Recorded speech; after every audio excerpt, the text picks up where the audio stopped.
Hey, Shalom. I'd like to give all praises, glory, and honors to Yahweh, Ba'ashem Yahushai, Ba'ashem Rakakwadash. I'd like to give double honors to the apostles and the elders of Great Millstone who rule well. Peace, salutation, and blessings to the elect who firmly believe on Yahweh, Ba'ashem Yahushai. Now, the title of this lesson is going to be The Stage is Set for Drama. The stage is set for drama. And pretty much, this whole C-19 pandemic, this is actually setting the stage, alluding to Jacob's trouble, alluding to the hour of temptation, ultimately leading towards the salvation of the elect of the nation of Israel. Right now, I just got a quick Google definition of the word drama. I'm gonna never mind the first definition, but it says an exciting, emotional, or unexpected series of events or set of circumstances. And that's what Yahweh Ba'ashem Yahushai got coming. An exciting, first of all, who's going to be exciting for? Ultimately, the prophets, the men of the Lord, because, as the scriptures say, well, let me get it a matter of fact. When we read the scriptures, it says the prophets desire to see those days. Right? Let me grab that real quick. This is the book of Matthew, chapter 13. I'm going to start at verse 16. It says, "But blessed are your eyes, for they see, and your ears, for they hear. For verily I say unto you that many prophets and righteous men have desired to see those things which ye see, and have not seen them, and to hear those things which ye hear, and have not heard them." So, with desire comes what? Excitement. For example, if you desire a certain woman, and you finally got your chance, to lay up with her, what's in turn going to happen? Excitement is going to fester. So it says an exciting, emotional, So it's going to be tears of joy happening. It's going to be tears of sorrow happening when the drama is set, when the drama is actually here. Of course, we're going to be feeling, those emotions, just as Yahweh Shai felt them, because the servant is not greater than the master, but we know what's to come. We know the end game of it all. So it says an exciting, emotional, or unexpected series of events or set of circumstances. Now we don't know exactly what's going to happen in detail, but we know the series of events was going to happen as far as, the charagma, being mandated, which is the MOTB, that microchip. We know that there's going to be a famine coming. We know that there's going to be martial law on the streets. We know there's going to be, class wars happening. We understand that America's going to be destroyed by fire. We understand that the elect is going to get beamed up. We understand that certain men got to be a martyr for Yahweh Ba'ashem Yahushai. But 2/3 of our own people is going to come unexpected unto them. These events are going to come unexpected, and they're going to think that the charagma, or the microchip is going to be their safe haven. But ultimately, that's going to be a trick bag to be destroyed by way of the thermonuclear missiles, So let me get the book of Daniel, the 12th chapter. This is Daniel chapter 12, verse 1. It says, "And at that time shall Michael stand up, the great prince, which standeth for the children of thy people. And there shall be a time of trouble, such as never was since there was a nation. Even to that same time, and at that time thy people shall be delivered, everyone that shall be found written in the book." So, the time of Jacob's trouble is on the way. That trouble is talking about is Jacob's trouble. Jacob is talking about you Israelites. And it says such as never was since there was a time, even to that same time. So the time that's coming, the judgment that's coming, the destruction that's coming has never been recorded. So if there's a particular judgment and destruction that's coming that's never been recorded, how can one actually prepare for it? You can't. A lot of these things is going to be unexpected. That's what's going to be unexpected. The prophecies that we know that's coming, yes, it happened in history, but in the fashion that is coming, it's going to even come unexpected to the prophets, But the prophets, that judgment, my faith and my belief in it is that, yes, we're going to go through the same things that 2/3 are going to go through in a sense, but the difference is we have the hope for the kingdom, you know, and the Lord just may preserve brothers from actually going through what 2/3 has to go through. You know, we may not even see, you know, the same events happening. You know what I'm saying? Because we're going through our hell now. We're going through our fire now. You know, so you know that's important. You know, and this also proves that the hell is coming for Jake. Ezekiel chapter 21, verse 9, it says, Son of man, prophesy and say, Thus saith the Lord, Yahweh, say a sword is sharpened and also furbished. That sword is in representation of destruction. You know, here it is in Chicago, you know, 50%, it is expected that 50% of the law enforcement don't want to take that jab. You know, and for the simple fact that they don't want to take the jab, what's in turn going to happen? They can't come to work, you know, and if you don't have any law enforcement out there working, especially in the city of Chicago, you have less men out there protecting the streets, so to speak. So what's in turn going to happen when they got less officers so-called protecting and serving the streets? It's going to be lawlessness out there, man. It's going to be complete chaos. And what's in turn going to happen? They're going to have to bring in those National Guards. They're going to have to bring in those martial law troopers, you know, to bring some type of order. You know, so the stage is set. You know, the stage is set. And the time is coming. I'm going to come back to this scripture. The time is coming to where even the women is going to be ravished, man. Even the women is going to be ravished. This is Zechariah chapter 14, verse 2. It says, For I will gather all nations against Jerusalem to battle. You know, so, you know, it's a world against Jerusalem, which are you Israelites, you tribes. It says, And the city shall be taken. What shall the city be taken in? Martial law. It says, And the house is riffled. You know what I'm saying? So what, you gonna have martial law troopers coming breaking and entering into your house, man. You know, dragging you out of the comfort of your own home into a concentration camp.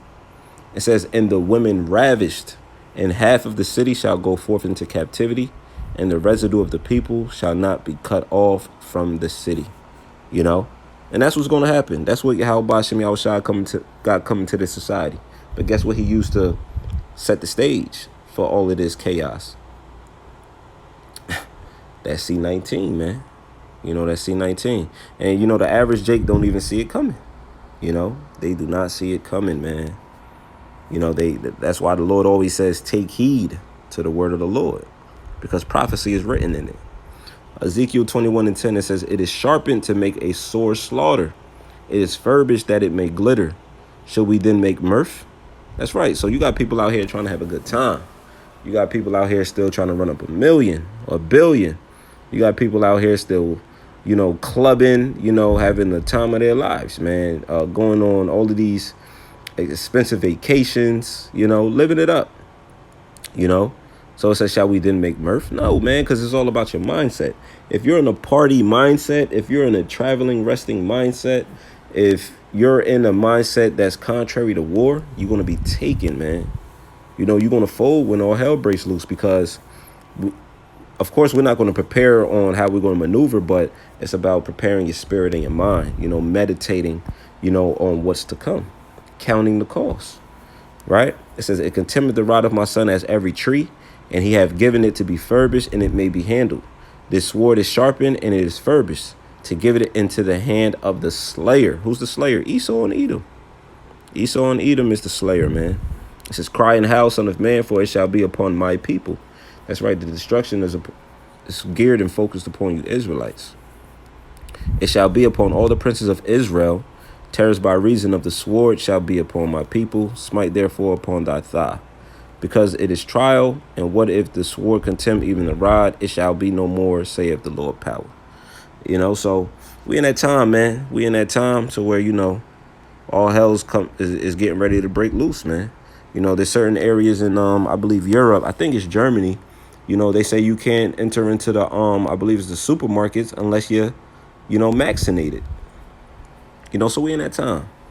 You know, Jeremiah 30:7. Alas, for that day is great, so that none is like it. You know, so that day is coming that is never can be compared to what's coming.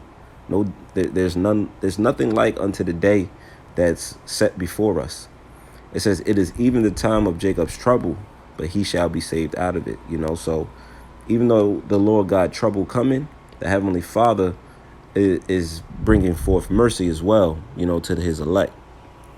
The men out here doing what is required of them to do, which is teach this word, because the Lord also said, was that, what is it? Ezekiel set a mark upon Ezekiel 9:4. I was thinking like 4:9. Ezekiel 9:4, it says, and the Lord Yahweh said unto him, go through the midst of the city, through the midst of Jerusalem, and set a mark upon the foreheads of the men that sigh and cry for all the abominations that be done in the midst thereof. That's right. And when you look up that word mark in the Hebrew, it's tawa, which means exempt from judgment. So you got certain men out here that's going to be exempt from judgment, which is ultimately those thermonuclear missiles. Lord willing, I'm a part of that remnant. You know what I'm saying? The scriptures speak upon he that endureth unto the end, the same shall be saved. So we're the ones out there sighing and crying for the abominations that be done in the midst thereof. What are some of the abominations? Same-sex marriages, man. We speak against that, pursuant to what? Leviticus 20 and 13. What are some more abominations? Edom, and all the wickedness and chaos that he's doing upon the earth, as far as splicing DNA cells, cutting down trees, promoting wickedness. What else he's doing? Chemtrails in the air, mandating the jabs, fabricating and getting ready to mandate these microchips, which is the mark in which the scriptures speak upon in Revelation 13 and 16 and 17 all the way down to 18. We speak upon these abominations. We speak upon the wickedness that our people do, So those are the same men who's going to be redeemed in these latter days. It says, and to the others he said in my hearing, go ye after him through the city and smite. Let not your eyes spare, neither have ye pity. So, the angel's not going to have any pity nor mercy upon 2/3, man. It says, slay utterly old and young, both maids and little children and women. But come not near any man upon whom is the mark, which is the mark of the Wah, which means exempt from judgment, and begin at my sanctuary. Then they began at the ancient men which were before the house. So the Lord is killing everything that's not right in righteousness.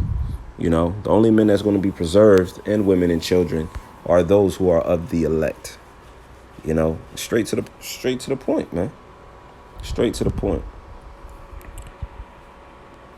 We get Revelation 12 and 12. This is, therefore rejoice ye heavens, and ye that dwell in them. Woe to the inhabitants of the earth and of the sea. For the devil is come down unto you having great wrath, because he knoweth that he have but a short time. That's right. So this devil, the so-called white man, knows he has a short time.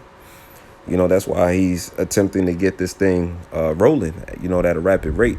And that's how we also know that the devil, is a physical person, because who's the one bringing all of this ruckus? Who's the one bringing, all of this drama? Who's the one bringing all of this uncomfortability, so to speak? Ultimately, it's the Heavenly Father, but he's using the devil, the so-called white man. The scriptures tell us in Proverbs 16 and 4, the wicked was created for the day of evil. The evil, the devil, the evil, and that's just straight to the point, straight to the point. So what? But ultimately, death and destruction is going to come upon the inhabitants, those who inhabit this land, and if you don't have the Heavenly Father on your side, Yahweh Ba'ashem Yahushai, if you don't have this word instilled within you, whatever the devil intends for you, it's going to happen unto you, if the Lord will it. If the Lord will it. I'm going to close it out with Proverbs, the first chapter, because, hey, man, everybody had a chance, man. This is Proverbs chapter 1, verse 20. It says, wisdom crieth without, she uttereth her voice in the streets. She crieth in the chief place of concourse, in the openings of the gates. In the city she uttereth her words, saying, how long, ye simple ones, will ye love simplicity? And the scorners delight in their scorning, and the fools hate knowledge. Turn you at my reproof. Behold, I will pour out my spirit unto you. I will make known my words unto you. And the Lord is doing it by way of his prophets. Because Jake is engulfed in the NBA and why Kyrie isn't taking the jab. They so engulfed in the NFL. They so engulfed with sports, drugs, and entertainment. That's all simplicity, and they choose to hate knowledge. When this word comes out, they scoff, scorn, and turn their back towards it. Verse 23, turn you at my reproof. The Lord is saying, turn at my correction. Take heed. Behold, I will pour out my spirit unto you. I will make known my words unto you. Because I have called and you refused, I have stretched out my hand and no man regarded. So this is the mercy that the Lord is extending to all Israel. You know what I'm saying? You got Israelites in every major city in America and around the world. It's no excuse. More importantly, there's YouTube. Everybody know about the Israelites. Every week, somebody's driving past, beeping the horn, acknowledging brothers. Verse 25, it says, but ye have set at naught all my counsel and with none of my proof. That's right. They didn't pay attention. So the Lord said, verse 26, I also will laugh at your calamity. I will mock when your fear cometh. When your fear cometh as desolation and your destruction cometh as a whirlwind. When distress and anguish cometh upon you, then shall they call upon me, but I will not answer. They shall seek me early, but they shall not find me. That's right. So they're going to attempt to seek the word of the Heavenly Father early, but they're not going to find them. Why? Because the prophets is going to be taken off of the streets at that time. Hell, the internet may be even shut down at that point while they're looking for answers. It says, for they that hated knowledge and did not choose the fear of Yahweh, they would none of my counsel, they despised all my reproof. Therefore shall they eat of the fruit of their own way, and be filled with their own devices. For the turning away of the simple shall slay them, and the prosperity of fools shall destroy them. But whoso hearkeneth unto me shall dwell safely, and shall be quiet from fear of evil. So that's what it takes to be delivered, hearkening unto the word of Yahweh Ba'ashem Yahushua. The scriptures say, all they that hate me love death. So if you hate the word, if you don't want to rehearse the word, then you love death, because that's what's going to happen unto you when Yahweh Ba'ashem Yahushua comes forth with his wrath. It's going to be a beautiful day in that day. So the stage is set for drama. It's going to be a lot of mamas crying. It's going to be a lot of babies crying. It's going to be a lot of men crying. It's going to be a lot of women crying. And Lord willing, we have the hope for elect, is taken care of in that day. And the Heavenly Father bless us with salvation. So with that, I'd like to give all praises, glory, and honors to Yahweh, Ba'ashem Yahushai, Ba'ashem HaKadosh. I'd like to give double honors to the apostles and the elders of Great Millstone who were well. Peace, salutation, and blessings to the elect. Shalom.